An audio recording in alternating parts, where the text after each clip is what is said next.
Hi friends, welcome back to my channel. ఈరోజు నేనైతే ఎంతో ఎమ్మీగా డెలీషియస్గా ఉండే జ్యూసీగా సేమియా కేసరి చేయబోతున్నాను. ముందుగా స్టవ్ మీద ప్యాన్ పెట్టేసుకొని ఒక 3 to 4 టేబుల్ స్పూన్స్ వరకు అయితే నెయ్యి వేసుకున్నాను. అంటే మొత్తం సేమియాకి సరిపడా నెయ్యిని వేసేసుకున్నాను. నెయ్యి కొంచెం కాగిన తర్వాత జీడిపప్పు వేసుకుంటున్నానండి.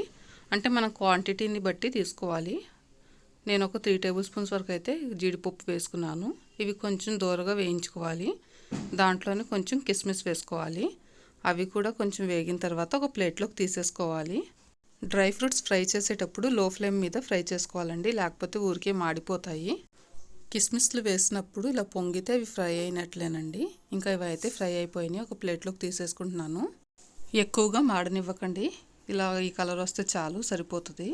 ఇక అదే ప్యాన్లోకి నెయ్యి ఉంటుంది కదా, దాంట్లోనే ఒక కప్పు సేమియా తీసుకుంటున్నాను. అంటే ఒక 1/2 kg వరకు ఉంటుందండి. ఈ సేమియాని మీడియం ఫ్లేమ్ మీద ఫ్రై చేసుకుంటూనే ఉండాలి. ఈ సేమియాలని కంటిన్యూస్లీగా ఇలా కలుపుకుంటూనే ఫ్రై చేసుకుంటూ ఉండాలి, లేకపోతే అవన్నీ మాడిపోతాయి. ఇలా నేనైతే లో ఫ్లేమ్ మీద పెట్టేసి వేరే వెజల్లోకి వాటర్ తీసుకుంటున్నాను. 1 కప్ సేమియాకి అయితే 2 కప్స్ వాటర్ వేసుకోవాలండి. ఈ వాటర్ని ఈ వెజల్లో వేసేసుకొని వేరే స్టవ్ మీద అయితే పెట్టేసుకుంటున్నాను. మధ్య మధ్యలో ఇలా కలుపుకుంటూనే ఉండాలి. ఒక బౌల్లోకి కొంచెం ఫుడ్ కలర్ వేసుకుంటున్నానండి. ఇది ఆరెంజ్ ఫుడ్ కలర్. దాంట్లో కొంచెం పాలు వేసి కలిపేసుకున్నాను. వాటర్ కూడా ఇలా కాగిపోయినాయండి. ఇప్పుడు కాగిన వాటర్ అంతా ఈ సేమియాలోకి వేసేసుకోవాలి. దాంట్లోనే పాలు కలిపిన ఈ కలర్ కూడా దాంట్లో వేసేసుకొని బాగా కలిపేసుకోవాలి. ఒక 4 to 5 minutes వరకు అయితే పడుతుందండి ఇది కుక్ అవ్వడానికి. మనం మధ్యలో ఒకసారి టెస్ట్ చేసుకోవాలి, ఇది ఉడికిందో లేదో అని చెప్పేసి. కొంచెం తక్కువ ఉడికిన టేస్ట్ బాగోదండి, అలా అని కొంచెం ఎక్కువ ఉడికిన టేస్ట్ బాగోదు. మనం ఇలా వేళ్లతో కట్ చేసుకుంటే ఈజీగా కట్ అవ్వాలండి, అప్పుడు అది కుక్ అయినట్టే. ఒక 2-3 seconds ఇలా పెట్టేసి దీంట్లో ఇంకా షుగర్ వేస్తున్నానండి. 1 కప్పు సేమియాకి అయితే 2 cups వాటర్ వేసుకున్నాను. 3/4 కప్ కంటే కొంచెం ఎక్కువ షుగర్ వేస్తున్నాను.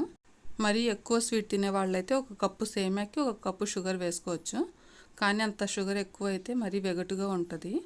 ఇలా అయితే కరెక్ట్ రేషియోలో కరెక్ట్గా ఉడికిపోతుంది.